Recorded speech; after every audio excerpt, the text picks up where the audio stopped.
Bismillahir Rahmanir Rahim. In the name of Allah, the Beneficent, the Most Merciful. I'd like to welcome you with the Islamic greeting. Assalamu alaikum wa rahmatullahi wa barakatuh. May Allah's peace and blessings be upon you. And with that, I welcome you to another in the series, In the Light of Islam. In this series, as you have been observing, I have sought to answer some questions that different viewers may have had about Islam, about Islamic concepts, the practices. The questions can come from any direction. We're not limited to any particular topic. And I welcome, this station welcomes any questions you'd like to raise. And this is the opportunity for us to clarify for you in English the queries, misunderstandings, etc. that you may have. There are similar programs already existing on Sharjah TV in Urdu as well as in Arabic. But for the first time, we have begun a series, which is a very good move on the part of Sharjah TV, because there are many viewers who have are from English backgrounds who cannot understand Arabic or Urdu. So this is a very nice move on the part of the television station and the country to present for you in English an explanation for the various questions that you have. So, dear viewers, we will go on now to a number of the questions which you have written in. We have Brother Akbar Ali from Sharjah writing in, saying, Dear brother in Islam, Assalamu alaikum. I have been asked by a Hindu, how can there be punishment in the grave for one who is burnt or eaten by sharks, blown to pieces by a bomb, or embalmed, as in the case of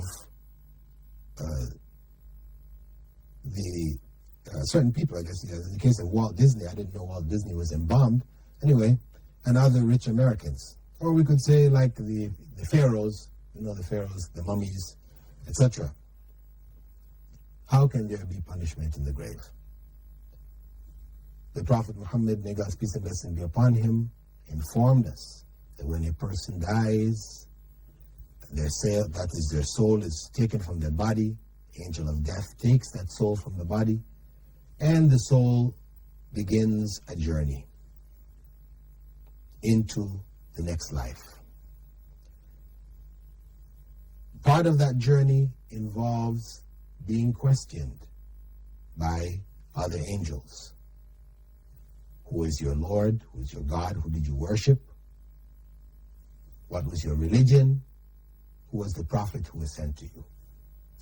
Now, these questions, of course, are not questions which are academic. That is, you memorize the answers in this life, and in the next life, when the angel comes and asks you, you can now answer these questions. Or we have some deviant individuals who have told their followers, who claim to be Muslims, told their followers, that if they believe in them, that when they're being questioned in this state of the grave, that sheikh or leader, spiritual leader, will be there for them in the grave, will come there in the grave and give them the answers. This is total nonsense. When you die, you're on your own, totally. There's no one who can help you. But you leave the physical world. When that soul is taken, you are leaving the physical world. So the process of the questioning is not one which is, a part of this physical existence.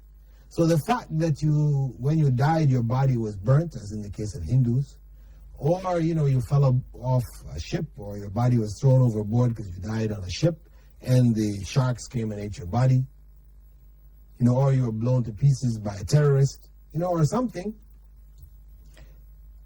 This does not affect that process which the soul undergoes. Or even some people ask, what about the people who died 1,000 years before or 10,000 years before. And the day of judgment, they're waiting around, they got their questions, the questions are over, and they're now lying in the grave just waiting for the day of judgment. We just die, and then, maybe the day of judgment is a few years ahead. Is this fair? The point is, dear viewers, that the issue of time becomes irrelevant after death. When the soul is taken, we enter the spiritual world. We enter the world which is not of this world. Then we're no longer governed by time. Time is a product of the earth rotating on its axis, creating the night and the day, going around the sun. This is what time is produced by. Once we leave this world, we're no longer governed by that. And we experience that to a certain degree in our everyday life anyway. I mean, sometimes, I'm sure all of you have felt, you've gone to sleep, you woke up, you felt you only put your head down on the pillow for 10 minutes, or 15 minutes, or 20 minutes. But then, you look at your watch and you've been sleeping for 3 hours, 4 hours. Sometimes you put your head on the pillow, and you wake up and you think you've slept for 5, 6 hours. And you were dreaming, you traveled all around the world, and you did all kinds of things. You woke up, you think you had a big long sleep. You look at your watch, you only slept for half an hour. Because sleep is the sister of death. Allah explains in the Quran that when people go to sleep, the soul is taken from the body. A link is still kept with the body, so it's not completely broken. The soul is taken from the body. So you're entering into that spiritual world again, where time now, you have no consciousness of time anymore. When you die, it is complete. So the issue of time, the issue of the questions, etc., the whole process which was described by the Prophet Muhammad, may God's peace and blessings be upon him, in terms of the state of the grave, this is all something which is happening beyond the physical world as we know it. And I should also add that that whole process, from the time we die, the process of judgment is already taking place. Those that are headed to hell, the period of the grave is a preliminary stage. Punishment is taking place already. Those that are heading to paradise, there's a preliminary stage of pleasure and comfort, which is in that state.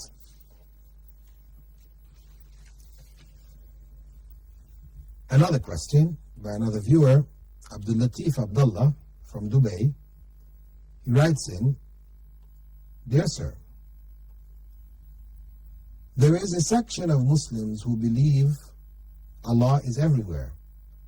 Is this really a part of the teachings of Quran or not?" The belief that Allah is everywhere, God is everywhere and inside of everything, this is fundamentally a belief of paganism. When we think of the people who worship trees, nature, etc., it is because they believe that God is within these things. When we speak to those who worship idols, who bow down to idols, and you ask them why are you bowing to this idol of Shiva or Vishnu or whatever? The educated ones will explain to you, no, I'm not bowing to this idol. I'm bowing to God who is concentrated in the idol. It's some kind of point of focus, to focus on God. God is everywhere. And of course you have a variety of people from the past till the present who claim that they were God. God is in everybody, God is in you, God is in me. But they say God is more concentrated in me than in you. That's why you should now worship me. You should turn to me. I am the way. Now, as I said, this is all a part and parcel of paganism. The essence of Islam, from its teachings and its practices and its revelation, etc., all point to the fact that this is false. God is not a part and parcel of his creation. Some ignorant people of the past, not being able to conceive of God creating. How do you create? When man creates, he takes the things that are already here and he makes other things. So they try to conceive of God's creation in terms of himself. When he created, he took a part of himself, and that's the creation. So the creation itself is a part of God. So creation, God, all in one. No, this is all pagan concepts.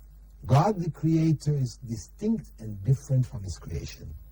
Creation is insignificant with regards to God. But he is not a part and parcel of it. Neither is he inside his creation, nor is his creation inside him. The very fact, if we look in terms of human nature, if we look at human nature as God created it, you ask a child who has been indoctrinated, raised as to believe God's everywhere, you ask the child, where is God? The child says, God is everywhere. But then you ask that child, listen, is God in the seat that you're sitting? The child will think, no, God. No, because it would mean I'm sitting on top of God. Of course. This is something that the child, even as small as he is, he knows that's not acceptable. The God who created the universe can't be under him, sitting on top of, this, no. No, and the child will even go on to tell you, well, also God is not in my pencil. Because, I sharpen my pencil, I can break my pencil. There are many, many places. Common sense will tell that child, and the child will tell you that God cannot be. It's against the nature of man. But of course, where people have been distorted by philosophical studies, etc., then they may try to rationalize. You ask them, is God everywhere? Yes, God's everywhere. And you ask them, is God in the toilet? They say yes. Because not inside themselves, they don't feel it's right, but they don't want to lose an argument. So they will say, yes, he's everywhere. That's it. He has to be there too. He's in the worst of things. The filth of this universe, he's there.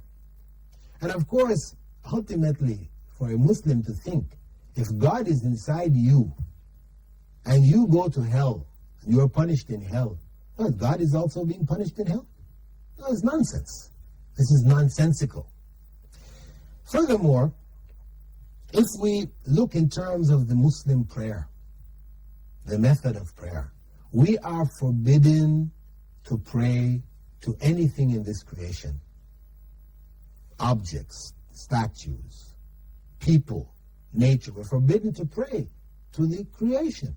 If God was within the creation, why then are we forbidden to pray? No. The very methodology of prayer has been stipulated in Islam as prohibiting the worship of creation. We also have within the Quran a number of texts wherein God refers to himself, for example, as Samad in the 112th chapter, verse 2. And this means literally that to which things rise up. And Allah describes the angels as going up to him. تعرج الملائكة والروح إليه في يوم كان مقداره 50,000 سنة. The angels and the spirit, Gabriel, ascend up to him in a day whose length is like 50,000 years.